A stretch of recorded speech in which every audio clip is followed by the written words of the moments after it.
Olá, você sabe o que são sinais icônicos na Libras? E os sinais arbitrários? Por que tem alguns sinais que são icônicos e outros sinais que são arbitrários? Será que todos os sinais da Libras, na verdade, eles não são icônicos? Ou pelo menos deveriam ser? Mas por que todo mundo acha que tem que ser dessa forma? Ou porque as pessoas afirmam, não existem sinais icônicos e somente sinais arbitrários? E você também quer aprender mais da Libras? Talvez você não saiba nada de Libras, você está começando agora e você quer aprender a Libras, quer se tornar intérprete, quer estar preparado para poder atender surdos, eu tenho um convite especial para você. Eu e a Raquel, minha esposa que é surda, liberamos todos os nossos métodos da Universidade da Libras dentro de um ambiente especial, um ambiente fechado, que nós chamamos de Portal Unilibras. Lá você vai ter o nosso acompanhamento, orientação, direcionamento para você poder aprender, se desenvolver e avançar, independente do nível que você tem atualmente na Libras. Então, se você está começando agora, já sabe alguma coisa da Libras, ou talvez você até seja fluente ou intérprete, lá no portal Unilibras, você vai ter todo o acompanhamento e direcionamento para que você possa dar o seu próximo passo ideal na Libras, com todo o direcionamento necessário. E assim você poder aprender, se desenvolver e avançar cada vez mais na Libras. Tudo isso por menos do que um cafezinho por dia. Vai lá! Olá, eu sou o Madison Barreto, este aqui é meu sinal. Eu sou o cofundador da Universidade da Libras, cujo sinal é este aqui, olha. E hoje a gente vai estudar então sobre os sinais icônicos na Libras. Eu comecei a observar essa situação de iconicidade na língua de sinais, daqui a pouco você vai entender como é que funciona, quando eu estava ainda começando a aprender Libras. Eu tinha 12, 13 anos de idade e eu estava igual esse menino aqui, cheio de dúvidas, perguntas, e toda vez que meu professor me explicava, fazia algum sinal em Libras, eu levantava a mão na mesma hora e perguntava, mas por que desse sinal?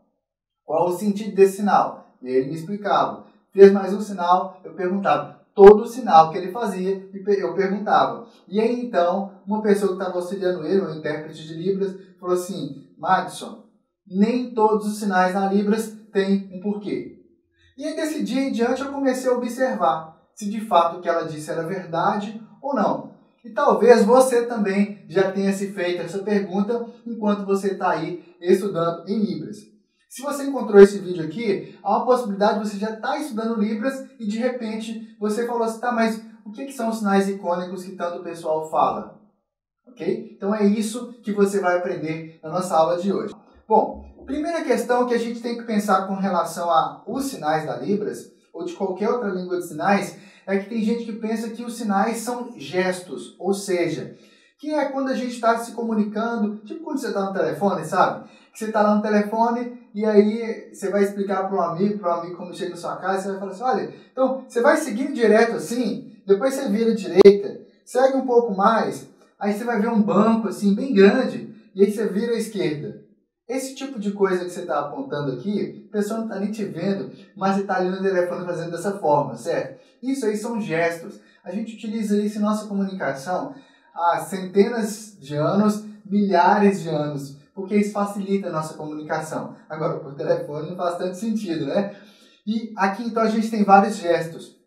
No entanto, nas línguas de sinais, os sinais que os surdos estão utilizando, que os ouvintes estão utilizando para a comunicação em Libras, eles não são gestos. Eles são sinais, eles são palavras das línguas de sinais. Daqui a pouco você vai entender mais sobre a diferença disso, ok? E quando a gente vai pensar, então, em sinais, a gente tem que diferenciar o que são sinais icônicos dos sinais arbitrários.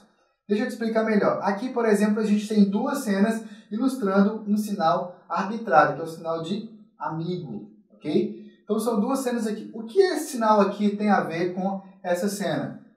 Ele não ajuda a gente a lembrar direto. É bem provável que se você chegar para uma pessoa ouvinte que não saiba nada de língua de sinais, você fazer esse sinal aqui, a pessoa não vai saber nada do significado, ok? Ela vai olhar assim e não vai conseguir perceber. E quando você olha para esse sinal aqui, você fala assim, não, amigo é aquele que a gente tem, igual a música, né? Amigo é aquele para se guardar do lado esquerdo do peito, debaixo de 7 chaves. Ok, a gente lembra disso. mas não consegue extrair mais do que isso do sinal. Então, esses sinais arbitrários, eles são convencionados socialmente. Okay? Eles são convencionados socialmente. Por isso que nem todo sinal tem um porquê aparente. Quando você olha assim, mas por que o sinal de banheiro é dessa forma?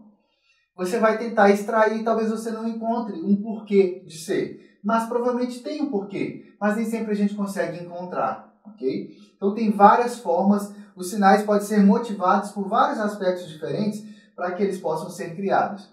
E aqui a gente tem então vários e vários sinais icônicos. Como por exemplo esse sinal aqui. O sinal de barco, e se você estiver falando de um navio, como o navio é maior e mais robusto, é dessa forma aqui, ok? Vamos fazer uma frase com esse sinal. Esse aqui é um barco enorme, e ele é lindo. Aqui a gente tem mais um sinal, o sinal de beija-flor, que também é um sinal icônico, porque aqui você tem uma haste de uma flor, e aqui você tem então o beija-flor, o bico dele aqui, as asas que ele fica batendo, e então ele vai beijar a flor. Então vamos fazer uma frase. Esse beija-flor é verde, ele é lindo, ou tem outro sinal de verde também, que é assim, usado em outros estados do Brasil. Desculpe. Eu não estou acostumado a usar esse sinal, então me embananei um pouco aqui, mas normal. Aqui o bicho preguiça. Percebe que é um sinal icônico, é exatamente o formato da garra do bicho preguiça que você vai fazer então, de ele subindo na árvore. Aqui um caracol. Ou poderia ser assim também. Ou poderia ser ainda assim. Percebe? Cada uma dessas formas, tanto assim, você tem esse formato aqui, isso aqui mostrando exatamente como o caracol faz, quanto assim, e também dessa outra forma aqui. As três formas, elas são absolutamente icônicas. Você olha para elas e na mesma hora você consegue identificar o que é. É possível que até mesmo uma pessoa ouvinte que nem saiba a língua de sinais consiga ver esses sinais aqui de um barco, o sinal de um beija-flor, ou mesmo o sinal de um bicho preguiça, e consegue identificar o significado do sinal de primeira. Aqui, por exemplo, nesse sinal de garrafa. É exatamente o formato de garrafa. Percebe? Aqui também o sinal de gato. Tem muitos lugares que fazem assim, outros fazem assim, outros fazem somente assim. Alguns outros lugares, como no sul do Brasil, eu sei que é feito assim para indicar que o olho do gato é claro, é de uma cor clara. Aqui deixa de ser icônico, porque você precisa de conhecer a língua de sinais para entender esse morfema. Mas esses outros sinais aqui, você se comunica praticamente com qualquer pessoa, você consegue mostrar. Eles não são gestos, porque um gesto seria algo que não tem um significado convencionado socialmente. E aqui a gente tem um significado convencionado socialmente. E o sinal de rio, por exemplo, em que você faz o sinal de água, você faz esse sinal aqui em seguida para você dizer exatamente desse formato que o rio vai passando, que a água do rio vai percorrendo. E aqui um outro sinal, o sinal de rua. Percebe? Aqui tem uma haste, que é justamente esse contorno da rua. Então a gente vai fazer assim, indicando por onde passam os carros. E aqui o sinal de violão. O sinal de violão, das várias formas que você quiser fazer ele também é um sinal icônico, porque logo que você bate o olho, você consegue identificar a forma, ou seja, o significado desse sinal. E a gente tem também alguns sinais ditos arbitrários, como por exemplo o sinal de mulher, só que na verdade ele remonta a um passado icônico, em que as mulheres vestiam chapéus, e esses chapéus tinham um tipo de fivela aqui. Então o que é o sinal de mulher? Você está passando aqui o dedo nessa fivela, percebe? Então hoje o sinal de mulher, a gente olha para ele e fala assim, não, esse sinal aí é arbitrário. Só que ele remonta a um passado de iconicidade. Assim também ocorre com esse sinal aqui, em que o homem ali está treinando, ele está praticando. Percebe? O sinal de treinar, praticar, ele vem daquela ideia de você estar em uma plataforma, você acabou de escrever alguma coisa de lápis, você viu que está errado, você vai lá, apaga, e em seguida você vai e passa a mão assim para poder tirar a borracha, aquele restinho de borracha que está passando ali.